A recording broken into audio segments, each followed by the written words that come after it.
Hey guys, welcome back my brothers and sisters on wheel. I have been thinking there are a lot of top 5 or top 10 videos of best beginner bikes out there on YouTube. I've even made one myself a while ago. I'll link the video if you want to check it out. But what if you don't have the money to spend on a potential crash test vehicle? Well, fear not, because I've got the answer. Today's video will be a buyer's guide for used bikes. Don't let the word used turn you off. Most of the times, these bikes still have a lot of life and potential left if you know what to look for and are prepared. That is why we're going to focus solely on the things you can check out on a used bike. Now, before we go on, I do want to let you know I'm not addressing any issues surrounding salvage titles, bills of sale, etc. Unless you already have some knowledge of these situations, my advice would be to avoid these anyways. Or at least do some thorough research on your state or country's particular laws. Also, it helps to bring a small flashlight, pliers, a small toolbox of general tools, a cloth, and if you can, a volt or multimeter and or a motorcycle lift. This might sound a bit ridiculous and maybe a little overkill, but trust me, it's necessary. So let's dive right in. First, don't go look at a bike where the owner is not giving you the option to test ride the vehicle. This may not always be an option because some sellers may require money as a deposit, but you should at least be able to interact with the vehicle, its clutch, brakes, etc. Any honest seller will not object to this. My personal advice is to at least look for a bike that will turn on and idle. However, if you know that the bike isn't running, just be aware you are already subconsciously committing to spending a potentially massive amount of money. As you may have seen from many of my shorts, people often get these bikes on the word from the seller that it just needs oil, carbs cleaned, etc. and end up with much more major issues. Side note, definitely avoid a bike that just needs its carbs cleaned. This is not the be-all solution for every vehicle out there that isn't running, so please don't buy into the conspiracy. Second, it is always a good idea to bring a friend, especially if they are more mechanically inclined than you.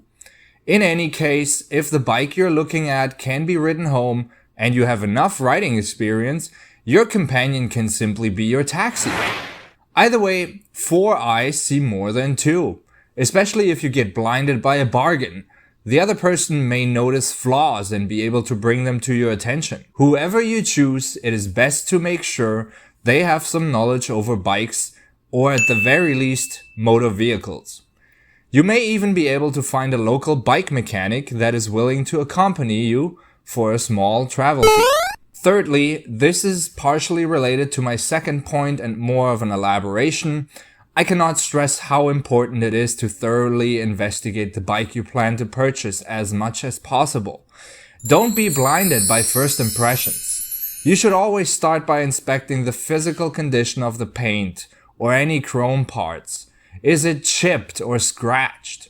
Are there fairings missing? Never be afraid to ask a seller questions about how damage has occurred. It's your money after all, and you want to try to get the most information. It goes without saying to inspect the seat as well, and probably make sure it's actually a seat. If it is possible for you to do so, you can lift the front tire slightly and turn the handlebar from side to side. This should be easy, smooth, even, and silent. If not, there possibly can be an issue with the steering wheel bearing. While you're at it, take this opportunity to check the forks as well. If you look at the forks and see a residue present on them, then you will most likely need to replace the fork seals. While you're at the front wheel, you can take a peek at the brake pads and rotors. Is there still some friction material left on the pad? Or are they worn down? New brake pads should be about 5 mm thick. Does the thickness of the brake rotors match with the one stamped on them? Does the brake fluid in the canister appear clear and is the reservoir filled? If not, there might be water or a leak in the system. Don't forget to follow the path of the brake lines and check them for damage or rot as well. Next, even if the bike does turn on, you should check the battery voltage. To do this, you will need a multimeter. You can generally purchase one of these for anywhere between $10 and $20. When the bike is turned off, it shouldn't show you less than 12.4 volts. Otherwise, the battery needs to be charged, or in the worst case, you will need to replace it. With the bike turned on, assuming the alternator is doing its job, it should be charging the battery with 14 volts being detected by the multimeter. Check all the lights on your speedometer. If you're able to do a test ride, all the lights should go off after a couple of feet riding. Otherwise, this can be observed with the vehicle idling. Check both tires. How old are they? Is there enough tread? I personally would recommend that the tires shouldn't be older than 5 years and the tread should be minimum 1.6 millimeters. If the bike has rims with spokes, try tapping on them with a small screwdriver. If they all share the same pitch, then the spokes are properly tensioned. Now that you checked the tires and we're at the rear end of the bike, let's check the rear swing arm bearing. If the bike is on the kickstand, you can try waddling the rear wheel. Of course, it shouldn't move. Otherwise, that could be an indicator for bad swing arm bearings. The same logic can also be applied to the front wheel bearings. Next, we will check the drive chain and sprockets. How far can you move the chain up and down? I personally recommend about 1¼ inches of play. Do the sprockets look even or worn down? Does the chain move smoothly and is the tension even if you spin the rear wheel? Are you able to move the chain from the rear sprocket? You shouldn't feel any play. Don't forget to check the shock absorber as well and ensure there's no leaking. Moving on to the gas tank, you'll want to open it up and take a look inside with a flashlight. How does it look? Can you see any rust or other gunk in there? There is, of course, things you can do about this. Just keep in mind that the worst case scenario would be having to purchase a new gas tank, and that is not a cheap fix. Finally, we will take a quick look at the oil. You can usually tell by looking at the cap if there's enough in the engine and if it looks like syrup or if it's dark. You should also be able to tell if there seems to be bubbles or some sort of slime on the oil cap. If so, there's a chance that it might just be some condensation or there might be an issue with the head gasket.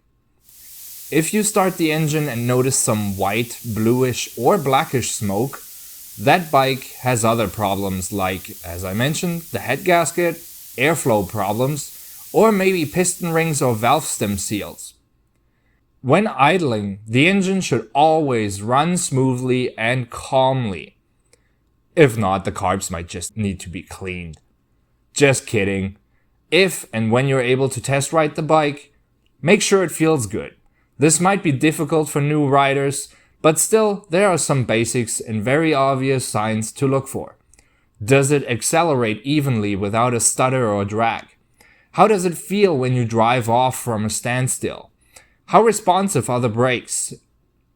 If the bike has ABS, test it carefully on the rear wheel.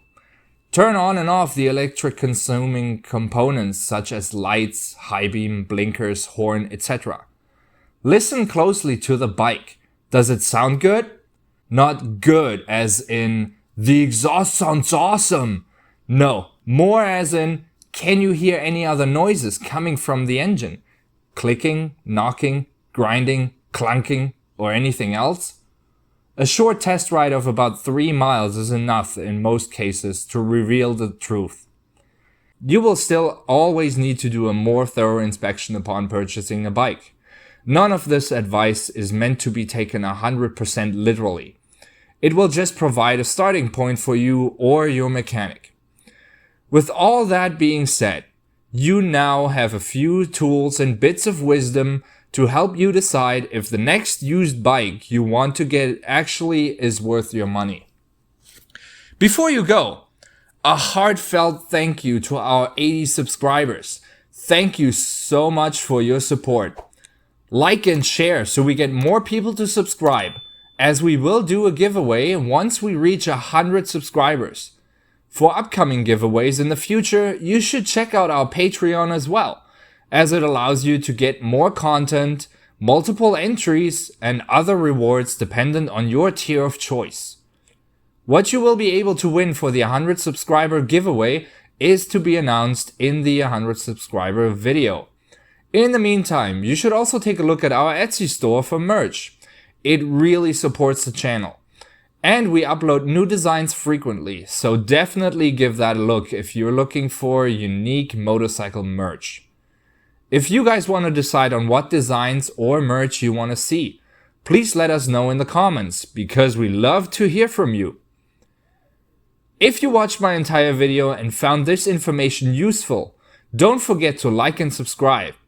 Leave any questions you may have in the comments below and keep an eye out for my next video.